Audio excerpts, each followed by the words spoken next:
question number 6, question number 7, 10 and 11. The first question is question number 6, in which we calculate the number of moles of each substance in samples with the following message. जिनके message हमें दिए गए हैं, उन message को use करते हुए हम number of moles find out कर देखेंगे कि नंबर ऑफ मोल्स कैसे फाइंड आउट करते हैं। तो सबसे पहले हमारे पास जो क्वेश्चन है वो है 2.4 ग्राम ऑफ हीलियम। तो हमारे पास जो गिवन है पहले हम लिख लेते हैं। क्या हमारे पास दिया हुआ है?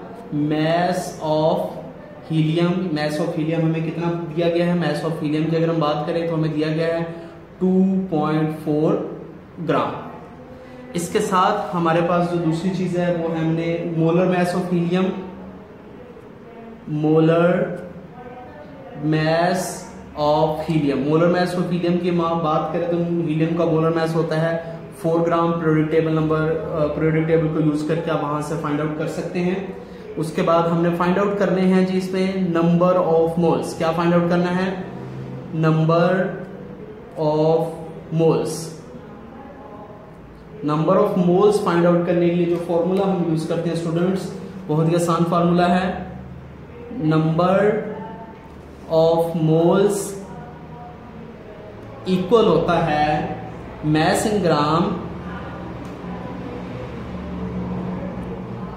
Divided by molar mass, divided by molar mass. तो मैस इन ग्राम हमारे पास जो है वो है 2.4 और मोलर मैस हमारे पास 4, दोनों को डिवाइड कर देंगे तो हमारे पास आंसर आ जाएगा 0.6 मोल। तो ये है कि हमारे पास 2.4 ग्राम ऑफ हीलियम में हमारे पास इसके जो मोल्स होंगे हीलियम के वो 0.6 ग्राम मोल्स होंगे। इसी तरह हम एक और प्रॉब्लम देख लेते हैं। दूसरी प्रॉब्लम हमारे पास 15 gram of sodium chloride. Sodium chloride हमारे पास 15 ग्राम। तो सबसे पहले वही तरीकाकार हम लिखेंगे, मैस ऑफ सोडियम क्लोराइड को NaCl कितना दिया हुआ है 15 ग्राम। उसके बाद हम लिखेंगे molar mass, molar mass of sodium chloride. अब यहां पर हमारे पास ये फॉर्मूला यूनिट है तो हम इन दोनों का मैसेज को सम कर लेंगे। सोडियम हमारे पास 23 होता है, क्लोरीन 35.5 होती है। दोनों को सम अप करेंगे तो 58.5 हमारे पास आ जाएगा। 58.5 ग्राम हमारे पास मोलर मैस आ जाएगा। उसके बाद हमने फाइंड आउट करने हैं नंबर ऑफ मोल्स। तो नंबर ऑफ मोल्स ये हमारा फाइंड आउट है। इसके लिए हम फॉर्मूला वही यूज करेंगे। नंबर ऑफ मोल्स इक्वल होते हैं स्टूडेंट्स, अभी हमने पहले भी ये फॉर्मूला लिखा है, किसके इक्वल होते हैं? Mass in gram, mass in grams divided by molar mass. और मैस इन ग्राम यहां पर हमारे पास कितना है? मैस इन ग्राम है 15, मोलर मैस हमारे पास आया था 58.5। दोनों को डिवाइड कर देंगे तो हमारे पास जो आंसर आ जाएगा वो आ जाएगा 0.256 मोल्स। तो स्टूडेंट्स ये थे हमारे पास मोल्स फाइंड आउट करने का तरीका। इसमें मैंने क्वेश्चन नंबर इसके हमारे पास 5 जो है वो क्वेश्चंस दिए हुए हैं। तो मैंने क्वेश्चन नंबर A और C किया है, B, D और ये आप लोग सॉल्व करें। अगर कोई प्रॉब्लम आती है तो आप जरूर कमेंट्स में शेयर करें। इसी के साथ हम शुरू करेंगे calculate the mass in grams कि मैस इन ग्राम निकालने का क्या तरीकाकार और उसके लिए हम क्या फार्मूला यूज करते हैं। तो सबसे हम पहले लिख लेंगे हमारे पास जो क्वेश्चन में जिस तरह मेंशन है 1.2 मोल्स ऑफ पोटेशियम। तो इसी को हम लिख लेंगे number of moles of potassium.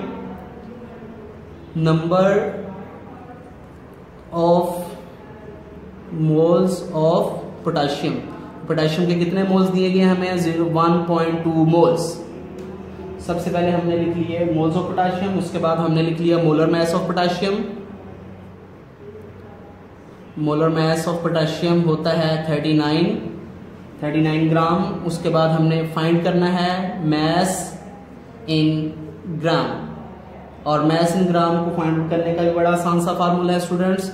Mess in gram equal होता है, सो स्टूडेंट्स इसका फार्मूला बड़ा आसान होता है। मैस इन ग्राम के लिए हम क्या यूज करते हैं? Number of moles, number of moles into molar mass. तो दोनों वैल्यूज हमारे पास है। नंबर ऑफ मोल्स जो थे हमें क्वेश्चन में दिए गए हैं 1.2 मोल्स, और इसके साथ इसका जो मोलर मैस था वो हमारे पास था 39। दोनों को मल्टीप्लाई करेंगे तो हमारे पास आंसर आ जाएगा 46.8 ग्राम्स। तो इसी तरह एक इसका और प्रॉब्लम देख लेते हैं। 0.5 मोल्स ऑफ स्टीम की अगर हम बात करें तो सबसे पहले हम क्या लिखेंगे, number of moles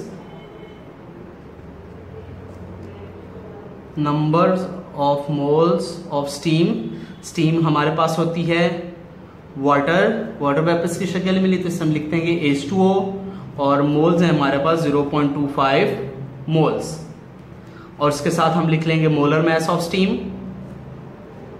molar mass of, अगर हम स्टीम की बात करें तो स्टीम हमारे पास मैंने बताया है आपको H2O होती है, हाइड्रोजन हमारे पास 2 हैं 2 × 1 प्लस ऑक्सीजन हमारे पास 16 होती है, दोनों को सम अप करें तो हमारे पास 18 ग्राम आ जाएगा। स्टूडेंट इसका फार्मूला ऊपर हम लिख चुके हैं पहले, उसको रिपीट करेंगे। मैस इन ग्राम फाइंड करने के लिए क्या फार्मूला यूज किया था, जी बिल्कुल दुरुस्त, number of moles into molar mass. तो नंबर ऑफ मोल्स हमारे पास कितने थे, 0.25 मोल्स थे, और हमारे पास मोलर मैस था 18, दोनों को इनटू करेंगे तो हमारे पास जो आंसर आ जाएगा वो आ जाएगा 4.5 ग्राम। सो स्टूडेंट्स ये बहुत ही आसान हमारे पास आज हमने सीखा है नंबर ऑफ मोल्स कैलकुलेट करना, उसके साथ हमने सीखा है मैस इन ग्राम को कैलकुलेट करना। उसके साथ हम क्वेश्चन नंबर 11 देखेंगे और क्वेश्चन नंबर 10 देखेंगे जिसमें हम एम्पिरिकल और मॉलिक्यूलर फार्मूला को लिखना सीखेंगे। तो यहाँ पे क्वेश्चन नंबर 10 है। क्वेश्चन नंबर 10 में हमारे पास स्टेटमेंट कुछ यूं बयान की गई है, TNT trinitrotoluene is an explosive compound used in bombs. ये TNT से ट्राइनाइट्रोटोलीन ये एक एक्सप्लोसिव कंपाउंड है जो बॉम्ब्स में यूज की जाती है। It contains 7 carbon atoms, 5 hydrogen atoms, 3 nitrogen atoms and 6 oxygen atoms. Rights इस एम्पिरिकल फार्मूला, इसका एम्पिरिकल फार्मूला हमने लिखना है। तो स्टूडेंट इसका एम्पिरिकल फार्मूला लिखना बहुत ही आसान है, पहले आपको मॉलिक्यूलर फार्मूला लिखना आना चाहिए, फिर एम्पिरिकल फार्मूला हम लिखेंगे। तो मॉलिक्यूलर फार्मूला लिखने के लिए जो हमारे पास एक्चुअल एटम्स की जो हमारे पास रेशियो हम वो लिखेंगे। सबसे पहले क्या लिखेंगे, इट कंटेन्स 7 कार्बन एटम, तो यहां पर हम लिख देंगे मॉलिक्यूलर फॉर्मूला ऑफ TNT। तो हमारे पास कितने हैं कार्बन एटम, कार्बन एटम 7 है, तो हम इसको यूं लिख लेंगे, कार्बन 7 एटम है, हाइड्रोजन हमारे पास 5 एटम है, उसके बाद 3 नाइट्रोजन है तो नाइट्रोजन के साथ 3 लिख लेंगे, और उसके बाद ऑक्सीजन हमारे पास 6 एटम है।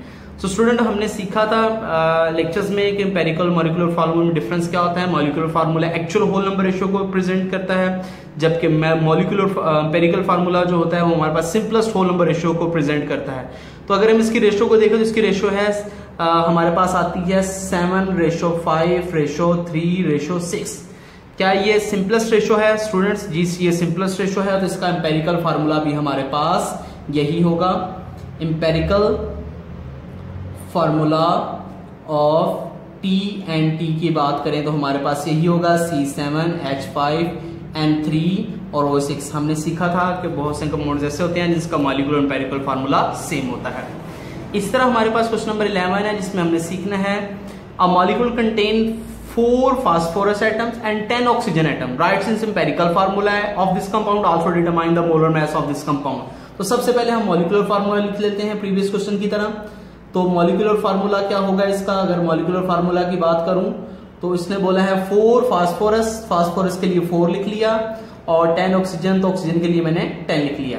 अब इसकी हमारी रेशो आती है 4:10। इसकी सिंपलेस्ट रेशो हमने फाइंड आउट करनी है एम्पिरिकल फार्मूला के लिए, तो सिंपलेस्ट रेशो इसकी डिविजिबल बाय 2 है, तो सिंपलेस्ट रेशो इसकी आ जाएगी 2:5। तो इसका लिख लेंगे एम्पिरिकल फार्मूला, और फास्फोरस के लिए जो हमने निकाल लिया है वो निकाले P2O5। इसके साथ स्टूडेंट्स हमने इसका फाइंड आउट करना है इसका मोलर मैस क्या है। तो मोलर मैस हम इसका फाइंड आउट करेंगे, मोलर मैस हम फाइंड आउट करेंगे मॉलिक्यूलर फार्मूले का। तो मॉलिक्यूलर फार्मूला था हमारे पास P4O10, तो इसका हम निकाल लेंगे मोलर मैस ऑफ P4O10। तो फास्फोरस का जो एटॉमिक मैस होता है हमारे पास वो होता है 4 फास्फोरस है तो 31 होता है। इसके साथ ऑक्सीजन का हमारे पास एटॉमिक मैस होता है 16। स्टूडेंट ये जो 10 है ये इसके एटम्स को शो कर रहे हैं कि 10 ऑक्सीजन एटम्स हैं, इनको मल्टीप्लाई करेंगे तो हमारे पास जो आंसर आ जाएगा 124। इसको मल्टीप्लाई करेंगे तो 160, दोनों को सम अप करेंगे तो हमारे पास आंसर आ जाएगा 284 ग्राम। सो स्टूडेंट्स, ये था आज का हमारा टॉपिक जिसमें हमने रिफ्यू एक्सरसाइज के कुछ न्यूमेरिकल प्रॉब्लम्स के बारे में सीखा। I hope you understand this lecture. Thank you so much.